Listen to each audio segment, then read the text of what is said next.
আসসালামু আলাইকুম বন্ধুরা। একবার ভেবে দেখুন তো, যখন পল নামের একজন মানুষ বুঝতে পারে যে সে কোনো একটা অদ্ভুত কারণে প্রত্যেকটা দিন আকারে অনেক ছোট হয়ে যাচ্ছে। এরপর তো সে ধীরে ধীরে ছোট হতে হতে একটা মটর দানার সমান ছোট হয়ে যায়। কিন্তু তার সাথে এই সব কিছু কীভাবে শুরু হলো, আর পল এত ছোট হয়ে যাওয়ার পরে কিভাবে সে নিজের স্বাভাবিক জীবনে ফিরে আসবে, আমাদের এই স্বাভাবিক দুনিয়া আকারে ছোট হয়ে গেলে ঠিক কতটা ভয়ঙ্কর হতে পারে, চলুন এই সব কিছু একেবারে শুরু থেকে জেনে আসি। তো গল্পের শুরুতে আমরা পলকে দেখতে পাই যে কিনা তার স্ত্রী অ্যালিস এবং একমাত্র মেয়ে মিয়ার সঙ্গে অনেক সুখে নিজেদের জীবনযাপন করছে। তাদের কাছে টোফু নামের একটা পোষা বিড়ালও ছিল, যেটা একটু রাগী স্বভাবের ছিল। সে এলোপাথারিভাবে যে কারো উপরে হামলাও করে দিত। তো আজকে পল যখন একটা নদীতে গোসল করতে গিয়েছিল, তখনই সে লক্ষ্য করে যে অদ্ভুতভাবে তার উপরে মেঘের মাঝে একটা পোর্টালের মতো কিছু একটা তৈরি হচ্ছে। এটা দেখে পল অনুভব করতে পারে যে আমরা মানুষেরা এই বিশাল মহাবিশ্বের সামনে আসলে কতটা ছোট। তো যাই হোক, এরপর বাড়িতে ফিরে এসে জানতে পারে যে তাদের নিচের বেসমেন্টে পানি সরবরাহে কোনো একটা সমস্যা দেখা দিয়েছে। তাই সে জলদি বেসমেন্টে গিয়ে সেই পাইপের লিকেজ ঠিক করতে শুরু করে দেয়। আর এখানে তার সঙ্গে তার মেয়ে মিয়াও খেলা করছিল। তখন মিয়া পলকে বলে, বাবা, আমাদের ফিশ ট্যাঙ্কে তো মাত্র একটাই মাছ রয়েছে, আমাদের এখানে আরও অনেকগুলো মাছ আনা দরকার। আমার মনে হয় এই মাছটা অনেক একা একা ফিল করে। তখন পল তাকে বুঝিয়ে বলে যে মা, আমাদের পোষা বিড়াল টোফু ইতিমধ্যে অনেকগুলো মাছ খেয়ে ফেলেছে, তাই এখন আমাদের সবার আগে এই বেঁচে থাকা একটা মাছকে নিরাপদে রাখতে হবে। এরই মধ্যে মিয়া একটা মাকড়সার জাল দেখিয়ে পলকে বলে, বাবা দেখো, বেসমেন্টে একটা মাকড়সা জাল বানিয়েছে, তুমি জালটা ভেঙে দিয়ে মাকড়সাটাকে মেরে ফেলো তো। কিন্তু পল এই কাজটা করতে তাকে নিষেধ করে দেয়। আসলে পলের নিজের থেকে ছোট জীবজন্তু যেমন মাকড়সা, ইঁদুর আর মাছিদের প্রতি এক ধরনের অন্যরকম ভালোবাসা কাজ করত। কারণ তার মতে আমাদের থেকে আকারে অনেক ছোট হবার কারণে এই জীবগুলো আমাদের এই একই দুনিয়াকে সম্পূর্ণ আলাদা একটা দৃষ্টিকোণ থেকে দেখে।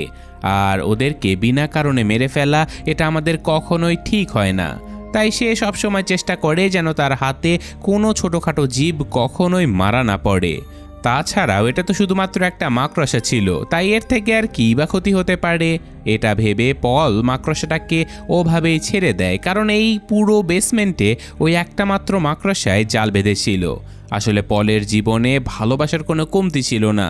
তার স্ত্রী অ্যালিস ছিল তার প্রথম ভালোবাসা, আর মিয়ার মতো একটা মেয়ে হবার পরে তো পল আর অ্যালিসের পরিবার একেবারে পরিপূর্ণ হয়ে যায়। আর এরকম একটা সম্পূর্ণ এবং সুখের জীবন হওয়ার কারণেই পৃথিবীর প্রত্যেকটা সৃষ্টিকে পলের অনেক বেশি সুন্দর মনে হয়।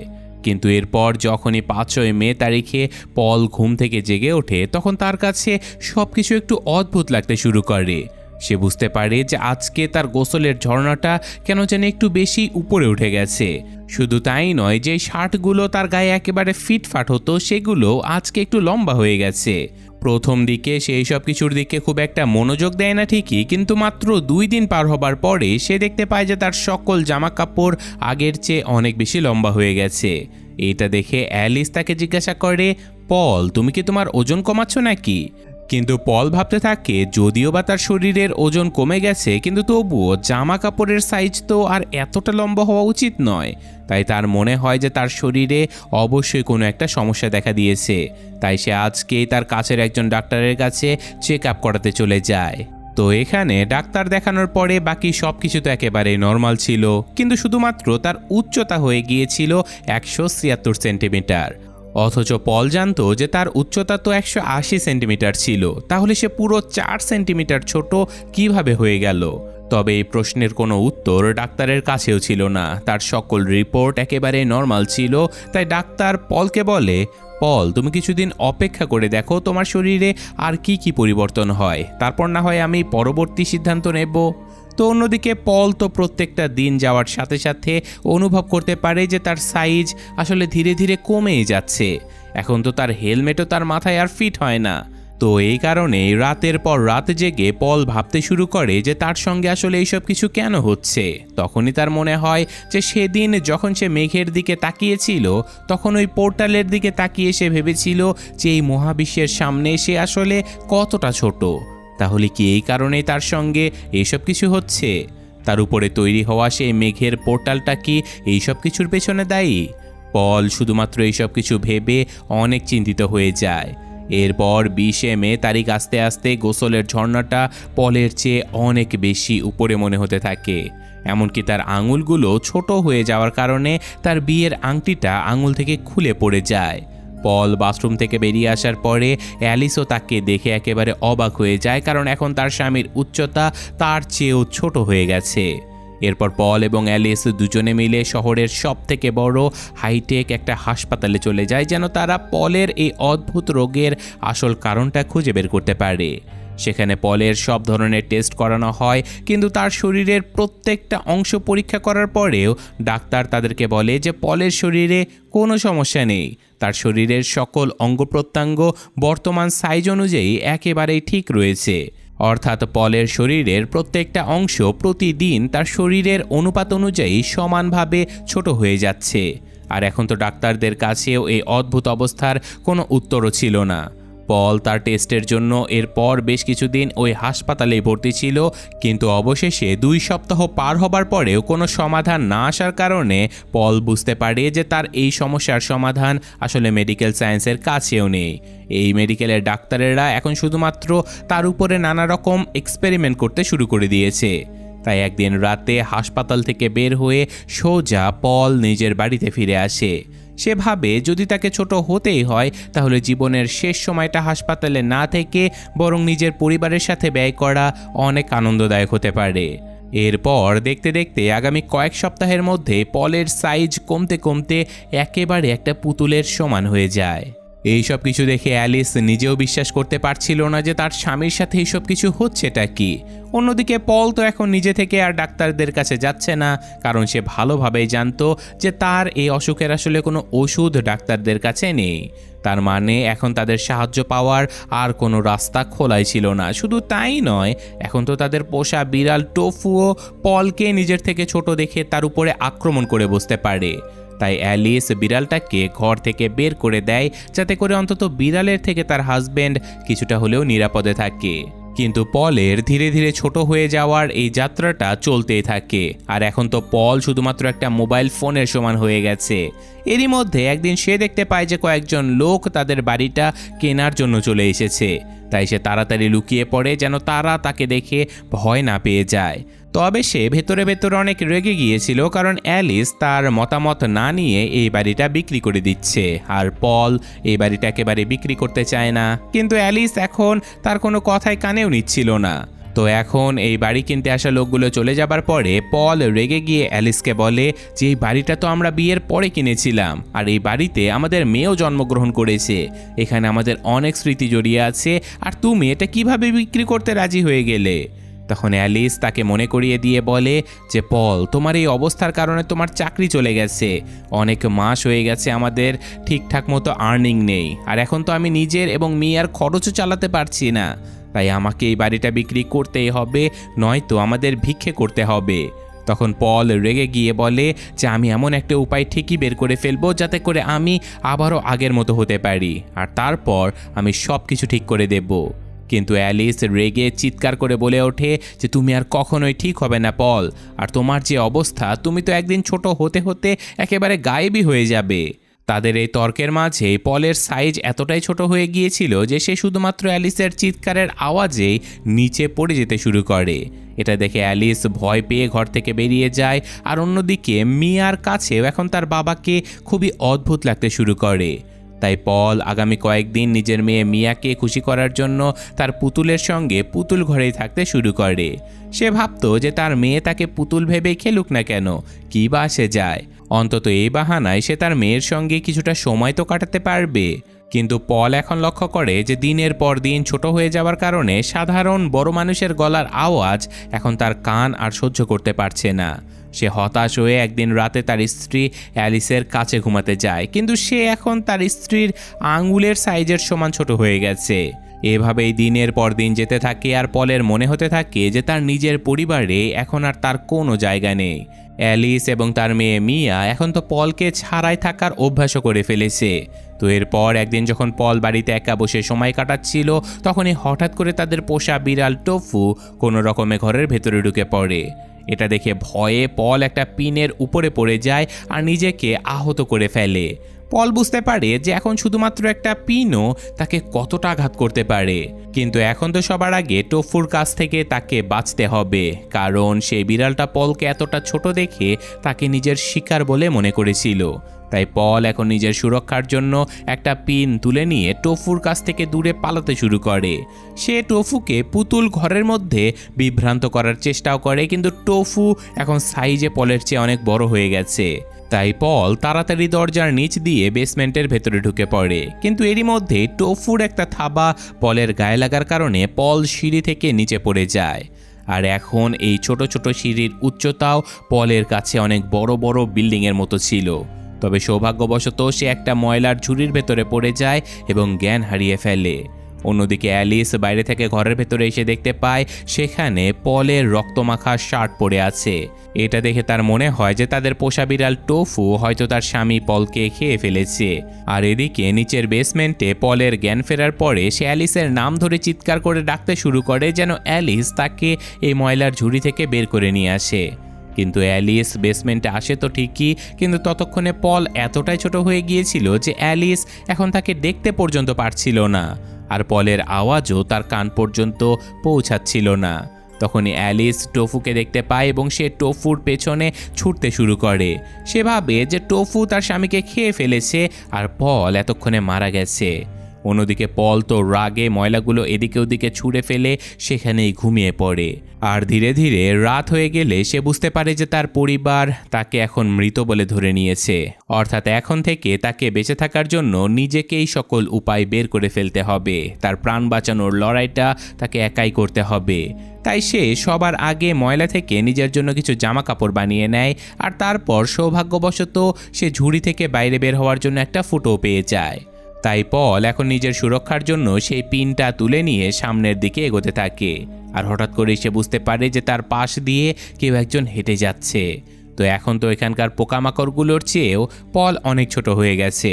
তাই ভয় পেয়ে সে তাড়াতাড়ি একটা ওয়াটার হিটারের উপরে উঠে পড়ে। আর এরই মধ্যে সে বুঝতে পারে যে হয়তো সে আর কখনোই এই বেসমেন্ট থেকে বাইরে বেরিয়ে হতে পারবে না, কারণ উপরের ছোট্ট একটা ফাঁকা জায়গাতে মশা আটকানোর জালি লাগানো ছিল, যেটা পার হওয়া তার পক্ষে একেবারে অসম্ভব ছিল।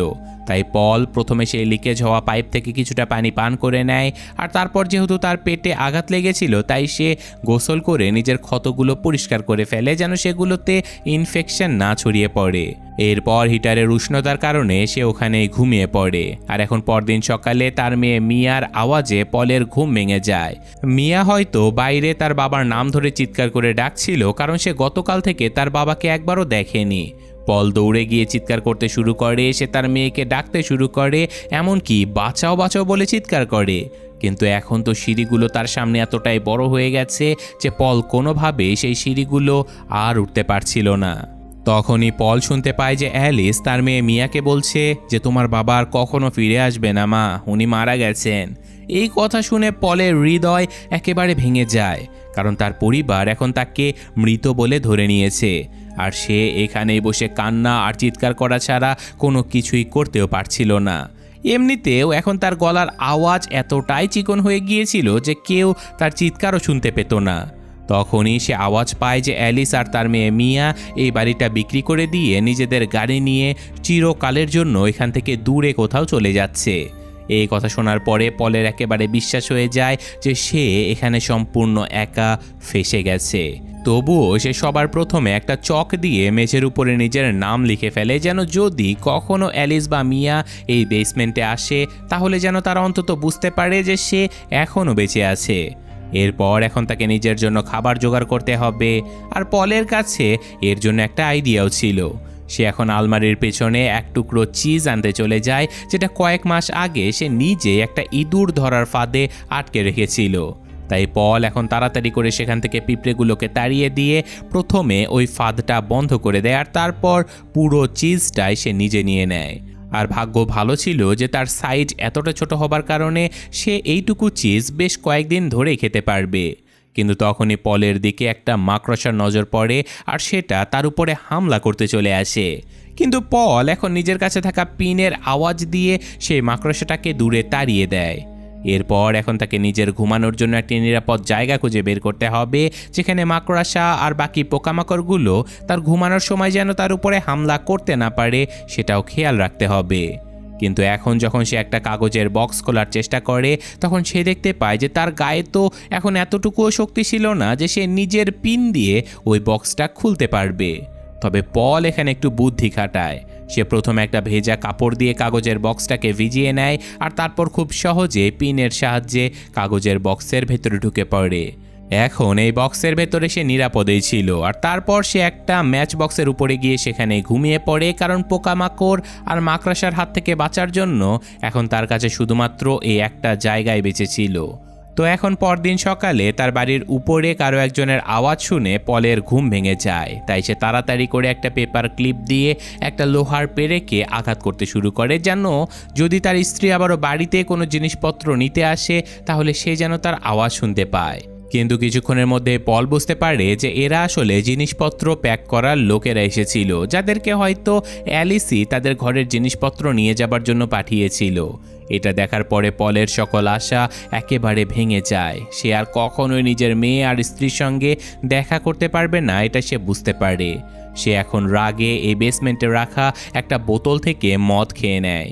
সে বুঝতে পারে যে এই বোতলটা তার জন্য এতটাই বড় যে এই বোতলের মদ সে সারা জীবন ধরে খেতে পারবে, আর এটা কখনোই শেষও হবে না।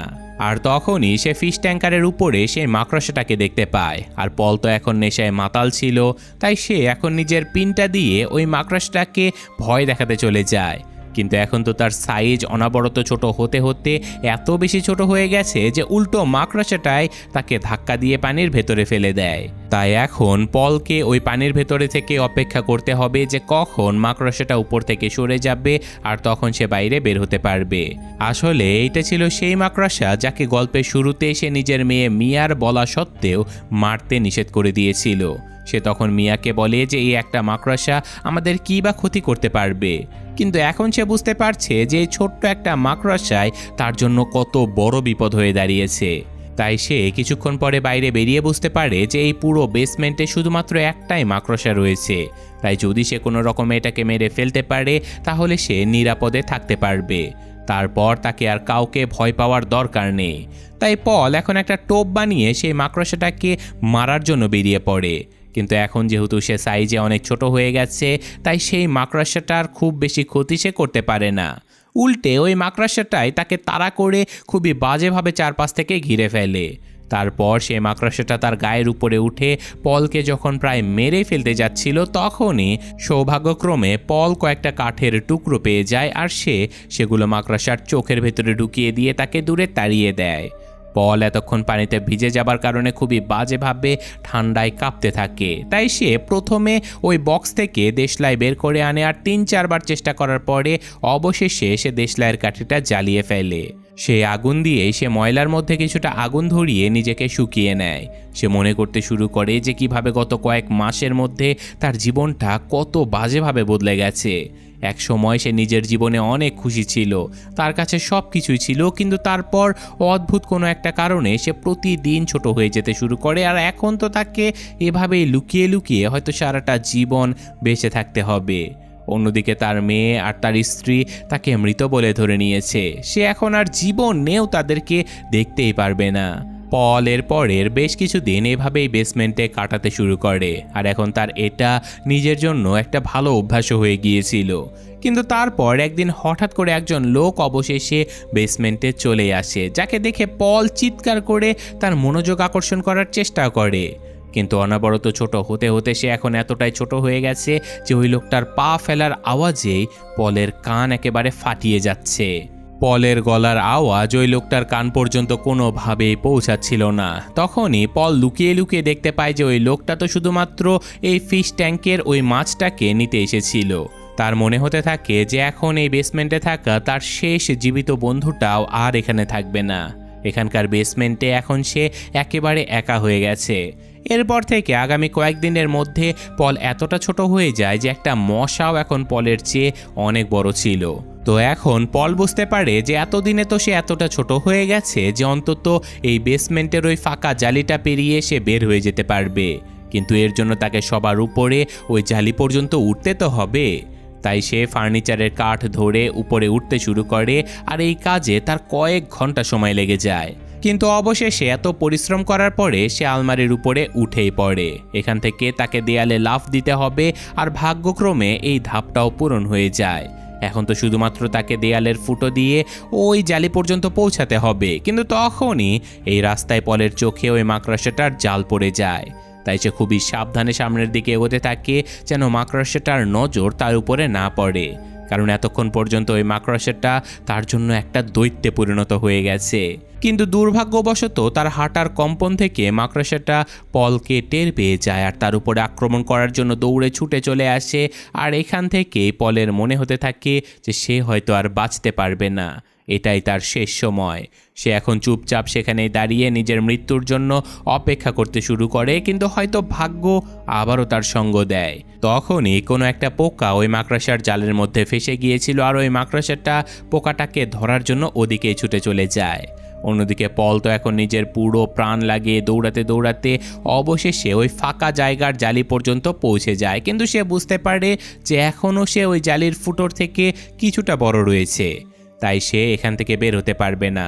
আর এখন যেহেতু এমনিতেও প্রতিদিন তার সাইজ আরও ছোট হয়ে যাচ্ছে, তাই পল আজকের জন্য এখানেই ঘুমিয়ে পড়ে। কিন্তু এখন পরদিন সকালে যখন পলের ঘুম ভেঙে যায়, তখন সে দেখতে পায় যে কয়েকটা পিঁপড়ে তার পায়ে কামড়ানোর চেষ্টা করছে। সৌভাগ্যক্রমে তখনই সেখানে ওই মাকড়সাটা চলে আসে, আর সেটা ওই পিঁপড়েগুলোকে মারতে শুরু করে।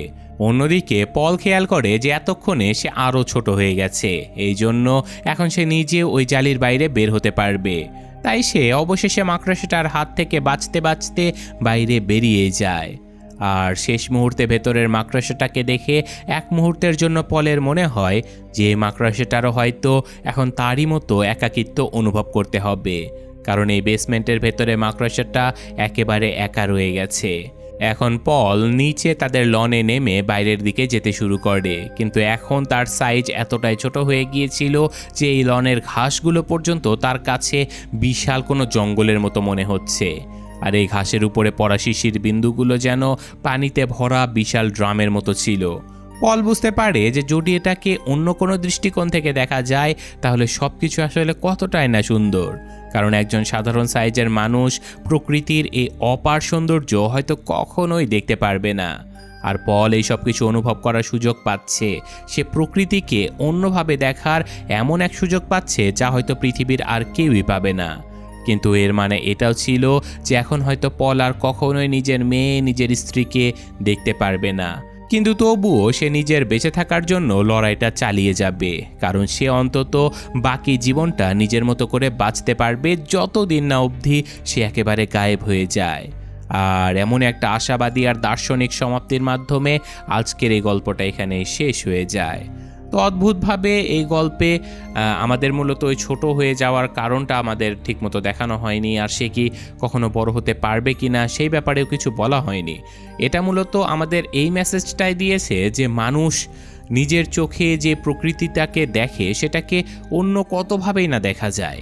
এটাই মূলত আজকের গল্পের মেইন থিম, যে আমরা যে জিনিসটা স্বাভাবিক দেখি সেটা আসলে অস্বাভাবিক রকমের সুন্দর, যেটা আমাদের চোখে হয়তো ধরা পড়ে না। আবার আমাদের পৃথিবীতে যে ছোট ছোট জীবজন্তু আমাদের কাছে একেবারে মামুলি মনে হয়, সেগুলো আমরা যখন আরও ছোট হয়ে যাব তখন আমাদের জন্য কতটা বিপদ হয়ে দাঁড়াতে পারে, এটাও এই গল্পের একটা মেইন থিম।